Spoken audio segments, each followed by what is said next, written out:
Hello friend, कैसे हो आप सभी लोग। आशा करता हूँ कि आप सभी लोग ठीक होंगे। तो आज हम देखते हैं कि यूपी पुलिस एसआई का फॉर्म हम कैसे फिल कर सकते हैं। उसके लिए हम सबसे पहले गूगल क्रोम पे आते हैं और यहाँ पे लिखते हैं यूपी पुलिस एसआई। उसके बाद हमारे सामने ये साइट खुल के आ जाएगी और हम दूसरे नंबर वाली वेबसाइट पे क्लिक कर देंगे। उसके बाद हमारे सामने ये एक पेज खुल के आ जाएगा जिसके ऊपर हमें सभी डिटेल दिखाई गई हैं। सबसे पहले हमें यहाँ पे दिखाया गया है कि जो इसकी टोटल नंबर ऑफ वैकेंसी है वो 4543 वैकेंसी है। 11 सितंबर 2025 इसकी लास्ट डेट रहेगी। फीस की बात की जाए तो जनरल ओबीसी ईडब्ल्यूएस की फ़ीस 500 रुपये रहेगी। एससी एसटी की फ़ीस 400 रुपये रहेगी। यूपी पुलिस एसआई की एलिजिबिलिटी की बात की जाए तो बैचलर डिग्री इसमें मांगी गई है या कोई इसकी इक्विवेलेंट डिग्री होनी चाहिए।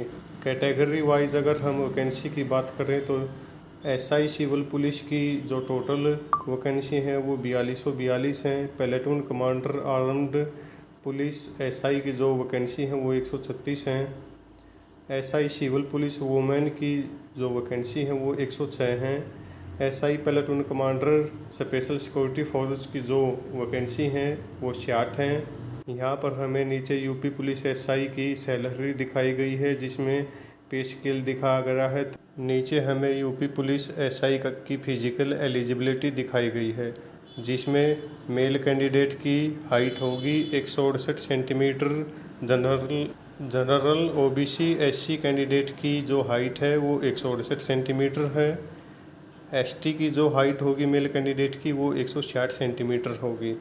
चेस्ट की बात करें तो जनरल ओबीसी एससी की चेस्ट 79 से 84 सेंटीमीटर होगी। एसटी की 77 82 सेंटीमीटर होगी। फीमेल कैंडिडेट की जनरल ओबीसी और एससी कैंडिडेट की 152 सेंटीमीटर होगी। फीमेल की एसटी कैंडिडेट की हाइट 147 सेंटीमीटर हो। नीचे हमें यूपी पुलिस का एसआई का एग्ज़ाम पैटर्न दिखाया गया है और इसके सिलेक्शन प्रोसेस के बारे में बताया गया है।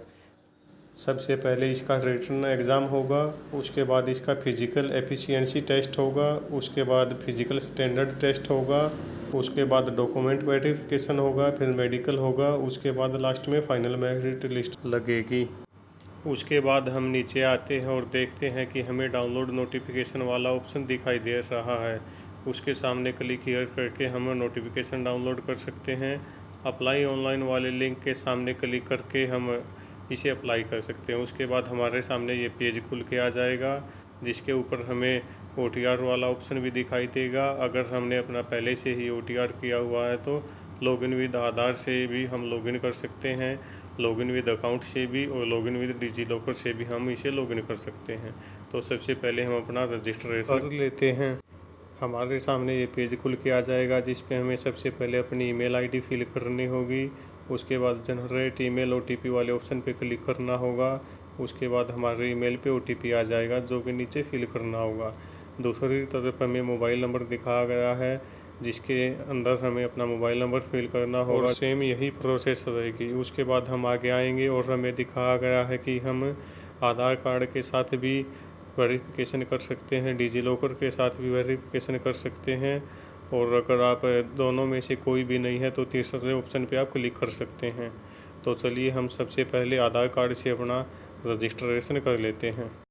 यहाँ पर हमें अपना आधार कार्ड का नंबर फिल करना होगा। उसके बाद जनरेट आधार OTP वाले ऑप्शन पे क्लिक करना होगा। उसके बाद हमारा जो मोबाइल नंबर जुड़ा हुआ आधार कार्ड से उस पर OTP आएगा और हम अपना रजिस्ट्रेशन कर लेंगे। तो चलिए हम अपना आधार कार्ड का नंबर फिल कर लेते हैं, OTP भेजते हैं और OTP फिल करते हैं और वेरीफाई करते हैं। उसके बाद हमारे सामने ये एक नया पेज खुल के आ जाएगा जिसके ऊपर हमें सभी डिटेल दिखाई गई होंगी। बाकी डिटेल हमें अपनी खुद फिल करनी होगी। नीचे हमें अपना फादर नेम फिल करना होगा, ऊपर हमें अपना नाम फिल करना होगा 10th की मार्कशीट के अकॉर्डिंग, फिर अपनी डेट ऑफ बर्थ फिल करनी होगी, फिर अपना जेंडर फिल करना होगा, नीचे फिर अपना फादर नेम फिल करना होगा और फिर प्रोसीड वाले ऑप्शन पे क्लिक करना होगा। इस ऑप्शन पे क्लिक करने के बाद हमें अपना पासवर्ड फिल करना होगा। पासवर्ड हमें कैसा बनाना है ये हम आपको सैंपल के तौर पे अभी दिखा देते हैं। हमें अपना पासवर्ड 2 बार फिल करना होगा। एक बार हमें पासवर्ड वाले ऑप्शन पे और एक बार हमें कन्फर्म पासवर्ड वाले ऑप्शन पे। नीचे हमें कैप्चा दिखाई दे रहा होगा, इसके ऊपर क्लिक करने के बाद है प्रीव्यू वाले ऑप्शन पे क्लिक करना होगा। उसके बाद हम अपने एप्लीकेशन का प्रीव्यू कर लेते हैं और प्रीव्यू करने के बाद हम आगे बढ़ते हैं। प्रीव्यू में हमें अपनी सारी डिटेल देखनी होगी कि कहीं हमने कोई गलती तो नहीं की है और उसके बाद हम आगे बढ़ते हैं। आगे बढ़ने के बाद हमारे सामने ये पेज खुल के आ जाएगा। इसके ऊपर टिक करके प्रोसीड वाले ऑप्शन पे क्लिक करेंगे। प्रोसीड वाले ऑप्शन पे क्लिक करने के बाद हम आगे साइट पे चले जाएंगे, जहां पर हमें लॉगिन करने के ऑप्शन दिखाई दे जाएंगे। हम 3 तरह से लॉगिन कर सकते हैं, अपने अकाउंट के साथ, आधार आईडी के साथ और डिजी लॉकर के साथ। आधार कार्ड के साथ लॉगिन करने के लिए हमें अपना फ़ोन नंबर फिल करना होगा जो आधार कार्ड के साथ जुड़ा हुआ है। उसके बाद जनरेट OTP पे क्लिक करना होगा और OTP आने के बाद नीचे लॉगिन वाले ऑप्शन पे लॉगिन करना होगा।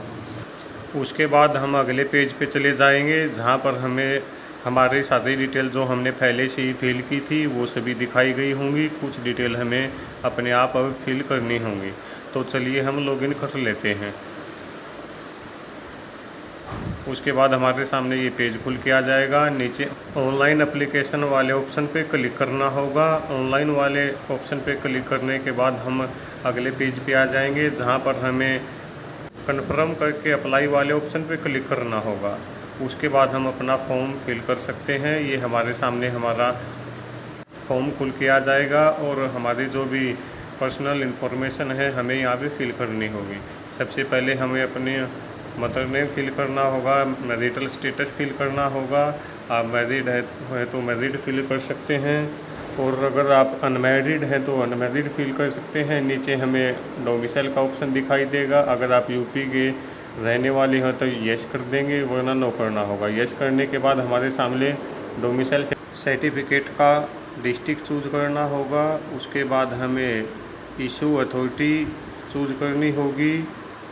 उसके बाद हमें इशू डेट्स चूज करनी होगी, किस डेट को हमारा सर्टिफिकेट इशू हुआ था। नीचे डोमिसाइल का सर्टिफिकेट नंबर फिल करना होगा। उसके बाद आई अंडरस्टैंड आई एग्री वाले ऑप्शन पे क्लिक करना होगा। फिर हमारे सामने ये और डिटेल खुल के आ जाएंगी, जहां पर हमें अपना एड्रेस फिल करना होगा। सबसे पहले अपनी स्टेट, उसके बाद अपना डिस्ट्रिक्ट, उसके बाद अपने विलेज का नेम फिल करना होगा या नियर बाई आपके कुछ लगता है तो उसका फिल करना होगा। उसके बाद पुलिस स्टेशन फिल करना होगा, पिन कोड फिल करना होगा। उसके बाद सेव एंड नेक्स्ट करना होगा। उसके बाद हमारे सामने ये नया पेज खुल के आ जाएगा, जिस पे हमें पूछा गया है कि क्या यूपी में पहले से ही किसी गवर्नमेंट पद पे हैं। अगर हैं तो हमें यस करना होगा, वरना नहीं। यस करने के बाद ये सभी डिटेल फिल करनी होगी, जिसमें सबसे पहले डेट ऑफ ज्वाइनिंग फिल करनी होगी, जिस डेट को हमने ज्वाइनिंग की थी। उसके बाद हमें अपने डिपार्टमेंट से NOC लेनी होगी और जो इशू डेट हो उस NOC पे वो फिल करनी होगी। उसके बाद हमें NOC का सीरियल नंबर फिल करना होगा। उसके बाद NOC इशू अथॉरिटी फिल करनी होगी और सेव एंड नेक्स्ट के ऑप्शन पे क्लिक करना होगा। तो हम सेव एंड नेक्स्ट कर लेते हैं और हमारे सामने ये एजुकेशनल क्वालिफ़िकेशन फिल करने का ऑप्शन खुल के सामने आ गया है। इसके ऊपर हमें सबसे पहले अपनी 10th की क्वालिफ़िकेशन फिल कर लेनी है। हमें सबसे पहले अपनी 10th का बोर्ड फिल कर लेना है। उसके बाद पासिंग ईयर और मंथ फिल कर लेना है। उसके बाद हमारी 10th का रोल नंबर फिल कर लेना है और उसके बाद सर्टिफिकेट इशू नंबर फिल कर लेना है। ये सभी डिटेल फिल करने के बाद हम +2 स्टैंडर्ड और इक्विवेलेंट वाले ऑप्शन पे क्लिक करेंगे और दोबारा फिर से वही डिटेल फिल कर लेंगे, जिसमें हमें अपनी 12th की सारी डिटेल फिल करनी होगी। और उसके बाद हम अपनी बैचलर डिग्री की भी सेम डिटेल फिल कर लेंगे और सेव एंड नेक्स्ट वाले ऑप्शन पे क्लिक कर देंगे। तो हम अपनी सभी डिटेल यहाँ पे फिल कर लेते हैं और सेव एंड नेक्स्ट वाले ऑप्शन पे क्लिक कर देंगे। ये सभी डिटेल हमें अपनी मार्कशीट के अकॉर्डिंग फिल करनी होगी और हमें एक बार अच्छे से चेक कर लेना होगा और उसके बाद नेक्स्ट वाले ऑप्शन पे क्लिक करके हम आगे बढ़ जाएंगे। तो चलिए करते हैं और उसके बाद हमारे सामने ये ऑप्शन खुल के आ जाएगा, जिसके ऊपर हमें अपने सारे डॉक्यूमेंट अपलोड करने होंगे। सबसे पहले हमें अपनी 10th का सर्टिफिकेट अपलोड करना होगा। उसके बाद हमें अपनी 10th की मार्कशीट अपलोड करनी होगी। उसके बाद हमें अपनी 12th का सर्टिफिकेट अपलोड करना होगा। उसके बाद हमें 12th की मार्कशीट अपलोड करनी होगी। इन सभी में आप अपनी 10th और 12th की मार्कशीट भी अपलोड कर सकते हैं। उसके बाद बैचलर डिग्री का सर्टिफिकेट अपलोड करना होगा। इसमें आप अपनी डिग्री अपलोड कर सकते हैं नीचे आप बैचलर डिग्री की मार्कशीट अपलोड कर सकते हैं। ये सभी PDF फॉर्म में होने चाहिए। यहाँ पर आपको व्यू वाला ऑप्शन दिखाई दे जाएगा, जहाँ से आप अपनी सर्टिफिकेट को देख सकते हैं जो आपने अपलोड किए थे। उसके बाद आपके सामने ऑप्शन होगा फ़ोटो अपलोड करने का और अपने सिग्नेचर अपलोड करने का। अगर हम डॉक्यूमेंट अपलोड करने की बात करें तो हमें अपने डॉक्यूमेंट PDF फॉर्म में 1 MB से कम के फॉर्मेट में होने चाहिए। उनका साइज़ 1 MB से अगर ज़्यादा होगा तो हम यहाँ पर अपलोड नहीं कर सकते हैं। तो चलिए हम अपने सभी डॉक्यूमेंट को यहाँ पे अपलोड कर लेते हैं। उसके बाद हमारे सामने ये नीचे जो ऑप्शन दिखाई दे रहा है, यहाँ पर हमें दिखाया गया है कि हमें अपना फ़ोटो है वो लाइव खींचना होगा, और ये सभी फ़ोटो इस टाइप के जो दिखाए गए हैं वो सभी रिजेक्ट हो जाएंगे, और नीचे जो ये फ़ोटो दिखाया गया है केवल इसी टाइप के फ़ोटो को लिया जाएगा। तो आप अपने फ़ोटो को अच्छे से खींचें और अच्छे से सेल्फी लें। पीछे वाइट बैकग्राउंड होना चाहिए और उसके बाद उसे अपलोड कर दें। सिग्नेचर के लिए आपका जो साइज़ होना चाहिए वो 20 KB से कम का होना चाहिए और 5 KB से ज़्यादा का होना चाहिए। उसके बाद इन सबको अपलोड करने के बाद सेव एंड नेक्स्ट के ऑप्शन पे क्लिक करके आप आगे जाके इस फॉर्म का रिव्यू चेक कर सकते हैं और उसके बाद अपनी पेमेंट कर सकते हैं। अगर जानकारी पसंद आई हो तो वीडियो को लाइक करें, शेयर करें और चैनल को सब्सक्राइब करें। Thank you.